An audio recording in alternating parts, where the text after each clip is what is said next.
Bonjour et bienvenue dans cette nouvelle vidéo de questions-réponses. Je suis Maxime, vous êtes sur le blog Heureux dans sa vie. Dans cette nouvelle vidéo, on va répondre à la question de Sherazan. Sherazan qui nous dit la chose suivante. Bonjour Maxime, j'ai découvert ton blog par hasard et vraiment, je le trouve très riche. Je ressens un vide en moi, une estime de moi très faible et j'ai toujours confondu amour et admiration. Je m'explique. Depuis l'enfance, je pensais qu'être admiré me ferait aimer. Alors, j'ai toujours cherché à être parfaite. Aujourd'hui, je me rends compte que je m'attachais émotionnellement à de simples connaissances et je vivais dans un monde imaginaire. Je cours en permanence et je n'arrive pas à créer de liens amicaux. Pourtant, je me pense très sociable, les gens viennent vers moi facilement, je souris beaucoup, j'encourage les autres à être bien, mais je me sens seul. Comment sortir de ce cercle vicieux ? Merci si tu avais une petite idée. J'ai adoré l'histoire de la petite âme.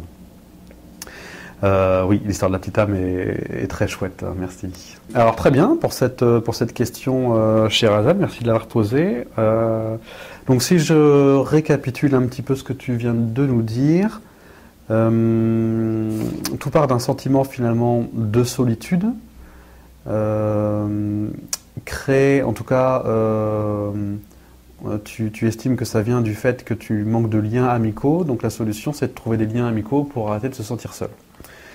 Ce sentiment de solitude est désagréable, voilà, et tu cherches donc à le compenser, à trouver une solution, et en l'occurrence par l'extérieur, hein, c'est-à-dire en créant du lien à travers le contact.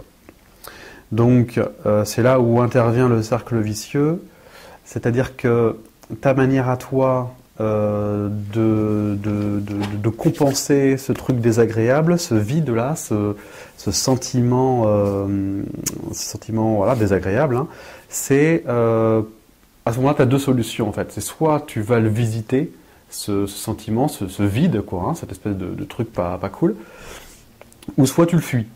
Et là, bon, visiblement, c'est la deuxième solution que tu as actée, c'est-à-dire, sans vouloir le faire exprès, c'est pas mal, hein, c'est-à-dire, je me sens pas bien, je compense par quelque chose d'extérieur à moi pour essayer d'aller mieux. Voilà.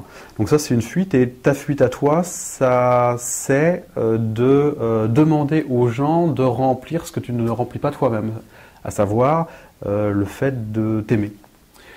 Tu demandes aux gens de t'aimer. Pourquoi ? Parce que tu ne t'aimes pas suffisamment toi-même, tout simplement. Donc face à ça, les gens en face de toi, totalement inconsciemment, jouent pas le jeu. Enfin, en tout cas, au début, oui, parce qu'il y a toujours une part de fusion, mais ça ne dure pas. C'est exactement le même principe que dans les relations amoureuses. Hein. Les premières étapes de la rencontre, on est le meilleur, le plus beau, et puis on est sur une autre planète, quoi. Hein, mais ça ne dure pas. Et à ce moment-là, les gens, plutôt que d'aimer vraiment l'autre de manière inconditionnelle, préfèrent passer au suivant pour continuer à répéter cette fusion qui est plus agréable, qui fait tout oublier avec les petits papillons dans le ventre. Mais c'est pas la vraie vie, c'est illusoire, c'est fusionnel, c'est pas ça l'amour inconditionnel. Donc là, on est dans le même principe, chercher à demander à l'autre de se remplir soi. Du coup, ça marche pas longtemps.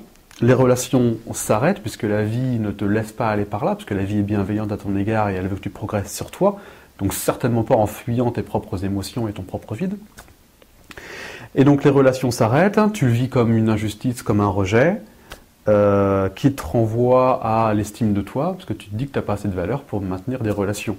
Alors que comme tu le dis, tu souris beaucoup, tu encourages les autres, tu es sociable, enfin il y a tout qui va bien, et ça on n'en doute absolument pas une seule seconde, tu as ces qualités-là, sauf que c'est de la manipulation, tu utilises l'amour, je donne de l'amour en essayant d'en avoir en retour, c'est une forme de manipulation inconsciente, hein. Il y a d'autres formes de manipulation comme la force, obliger les autres, hein, la contrainte, quoi, l'autorité, demander à l'autre de faire ce qu'on veut. Toi, tu as choisi l'amour. Hein, donc je donne de l'amour pour en fait me donner de la consistance. Hein, c'est-à-dire si on m'aime, c'est que j'ai de la valeur, mais qu'on t'aime ou qu'on t'aime pas, t'en as de la valeur. Et c'est ça le travail à mettre en place chez toi.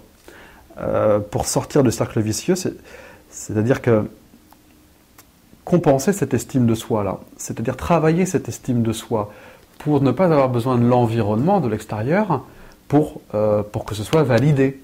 j'ai de l'estime, j'ai de la valeur personnelle, je le sais, et de ce point de vue-là, je rentre en relation pour d'autres raisons que celles qu'il m'aime, puisque je m'aime. Je n'ai pas besoin de l'environnement pour ça.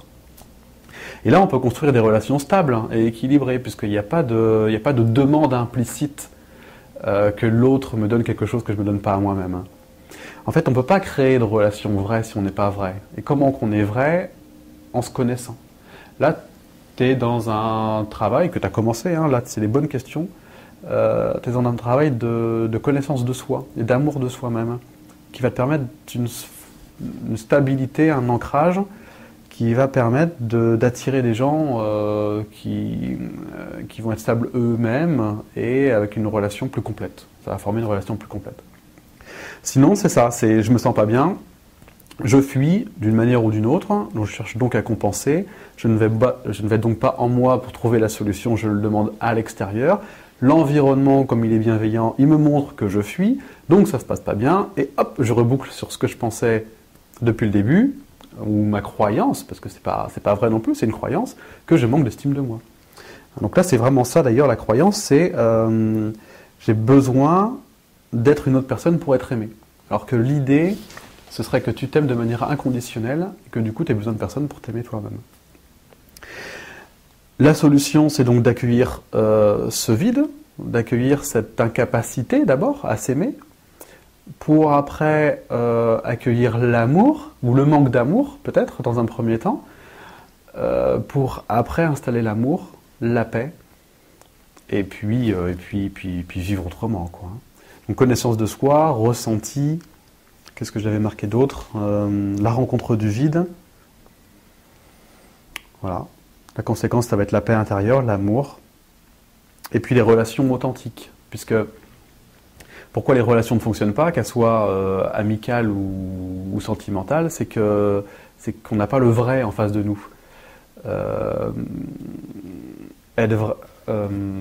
Dans les débuts de relation, comme il y a une apparence, c'est la phase de séduction, on n'est pas pleinement nous-mêmes, hein, on est en séduction, on est le meilleur de nous-mêmes, mais on a des défauts. Un jour ou l'autre, ces défauts reviennent, et c'est là où peut naître le véritable amour, c'est-à-dire l'acceptation de ce qu'est l'autre, pour ce qu'il est, avec ses travers, avec ses défauts, que lui-même est en train de progresser, hein, est en train de mettre à la conscience pour évoluer, mais aimer, c'est aimer inconditionnellement, donc dans l'imperfection, d'accord? Et de ça naît des vraies relations équilibrées, parce qu'on est soi-même et on aime l'autre pour ce qu'il est. Donc c'est ça également le travail qu'il y a à faire dans les relations amicales pour attirer des vrais amis. Pas des faux semblants, quoi. Pas du conditionnel, de l'inconditionnel. Voilà, donc je pense que la méditation peut t'aider pour faire ce travail-là. L'accompagnement, là très clairement, personnellement je ne pense pas que ce soit un travail qui puisse être fait seul. Donc n'hésite pas à me contacter si tu as besoin d'un coup de main. Je te donnerai des tuyaux pour faire ce travail-là, parce que c'est tout sauf mental, hein. L'accueil du vide et l'accueil des émotions, c'est émotionnel, hein, voire spirituel. En tout cas, c'est certainement pas égotique et mental. Donc le mental, il comprend rien à ça. Hein, il t'aidera pas. Au contraire, il va juste te faire reboucler sans arrêt, puisque le mental cherche des solutions à l'extérieur. Il ne sait pas aller à l'intérieur. Donc voilà. Hein. La solution, c'est l'accueil et la gestion des émotions. Et puis et peut-être qu'un moyen mémotechnique, c'est de te demander, avant de rentrer en relation, de te demander pourquoi. À savoir, qu'est-ce que veut la relation? Qu'est-ce que je veux créer? C'est quoi mon intention? Est-ce que je rentre dans une relation parce que je me sens pas bien? Par compensation? Que j'en ai plus ou moins conscience, hein, c'est pas évident, hein, c'est une question à se poser. Hein.